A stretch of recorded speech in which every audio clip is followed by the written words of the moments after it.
अमरावती स्थित संत गाडगे बाबा विद्यापीठ में दिनांक 19 अगस्त को आज की पत्रकारिता विषय पर एक कार्यशाला का आयोजन श्रमिक पत्रकार संघ व मराठी पत्रकार संघ व विद्यापीठ द्वारा आयोजित किया गया, जिसमें डॉक्टर उदय निरुळकर, कुलगुरु डॉक्टर प्रमोद येवले, यदु जोशी, राजीव साबळे, अनिल अग्रवाल, भैया साहब मेटकर, गोपाल विलास नांदुरकर, प्रफुल्ल दवड़े, रविंद्र लाखोड़े, गिरीश सेरेकर आदि ने उपस्थिति दर्शाते मार्गदर्शन किया।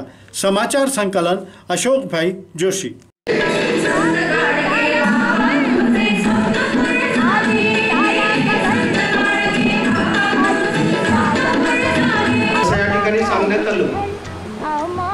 आणि आम्हा सर्वांना एक अभिमानाची गोष्ट आहे की महाराष्ट्रातील हे एकमेव विद्यापीठ आहे की सामाजिक बांधिलकी म्हणून हा उपक्रम आम्ही गेल्या 2 वर्षापासून या ठिकाणी चालवतो। सरकार या ठिकाणी येत आहे आणि या तरुण पत्रकारांना आपलं मार्गदर्शन बोलायचं आहे, अशासाठी आपल्या स्वागतासाठी मी इथे असणं आवश्यक होतं। त्यासाठी तिथले काही कार्यक्रम पोस्टपोन करून आज मी या ठिकाणी उपस्थित झालो। मित्रांनो,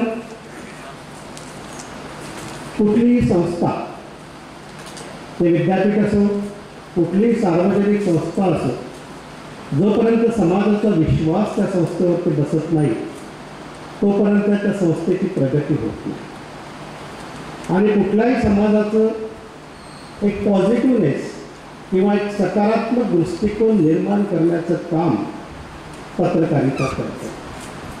आज या ठिकाणी उपस्थित जे काही तरुण पत्रकार आहेत, 4 जिल्ह्यातून आलेले, ते बहुधा आमच्या विद्यापीठाचे विद्यार्थी असतील आणि या विद्यापीठाचे एक सकारात्मक एक प्रतिमा आणि या विद्यापीठाची जी डेव्हलपमेंट आहे त्याचं सर्व समाजापर्यंत पोहोचवण्याचं काम आपण करत आहे।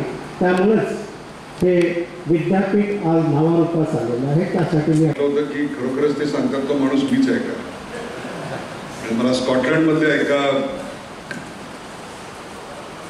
एका कार्यक्रमाची आठवण झाली। त्या कार्यक्रमाला मी उपस्थित होतो। प्रमुख भाषण तिथल्या ख्रिश्चन धर्मगुरूचं होतं आणि मग त्यांचं स्वागत यापूर्वी झालेलं आहे। मी